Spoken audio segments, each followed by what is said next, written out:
Hello, everyone. It's another beautiful Thursdays of Dimensions. It has been some time, but I'm not even going to apologize because I've realized you deserve quality. The past two episodes, I realized that I was more like a motivational speaker. Yes, it was touching hearts, but that's not what I'm about. I'm here with an encounter today to share. This encounter actually is continuation of an encounter I had through a dream. If you remember correctly, I think it was episode 34. Just before I left for the Maldives, I had a dream. I had a dream that I had entered an island. It was so beautiful. There were people transporting me in the car, and I wanted to see the scenery. And now the door handle couldn't open, but the next thing I see myself outside and I'm in awe of this beautiful place. I'm like, I would love to stay here and I'm really enjoying it.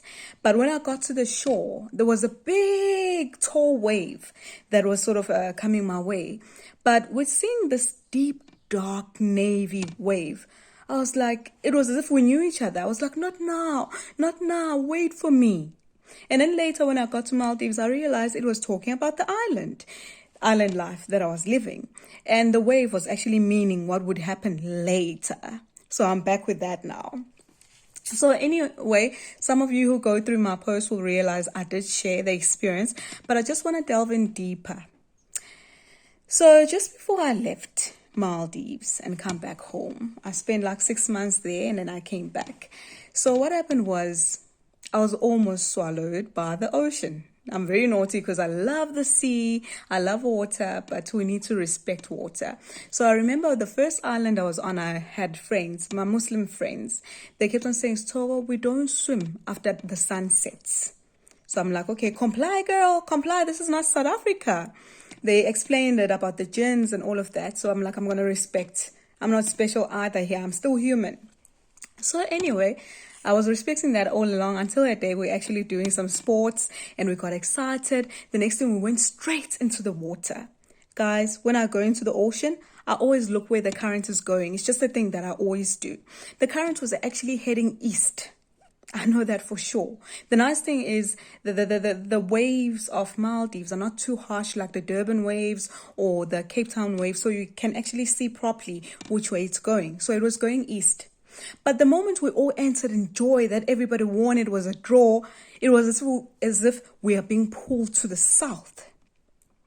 So when I'm trying to say, wait a minute, what going on here? My feet are also getting pulled because I'm trying to reach out this other lady to help her out. But I realize this is beyond the physical now. This is more spiritual, but you can't explain there. And because I'm panicking, I forget how to swim. I forget how to float. And I'm being pulled to the side. And my worry is that this woman who's further cannot even swim. I'm like, how did she even get there? But it wasn't her control. It was just pushing her that way. And it went frenzy, guys. It went frenzy. And people were trying to help us. It was scary. So when I noticed that I can't control now, I can't even swim now, I just screamed, leave me alone, just to tell them to leave me alone so that I can gain my control again. And I tried to paddle to the shore. But the painful thing I had to watch is almost watching somebody drown in front of me and not being able to help. And you know, these people say they watch somebody drown. It's very easy, guys, to watch somebody drown because your mind just locks.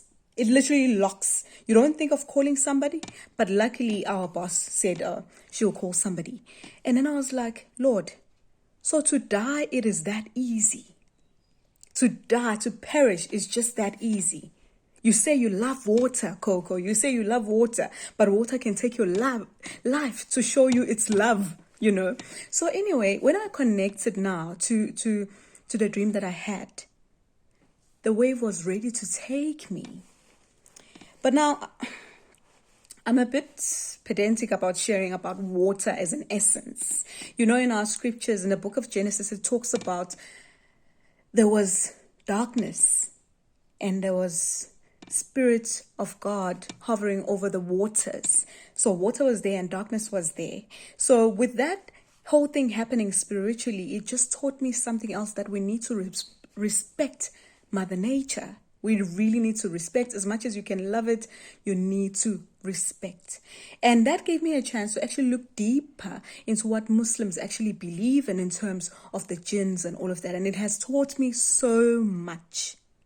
So the dream was actually warning, girl, we're going to take you because you love us so much. So this day I'm scared to go to the ocean because I'm like, girl, you don't know when your time is. So this is just also to say that God warns you.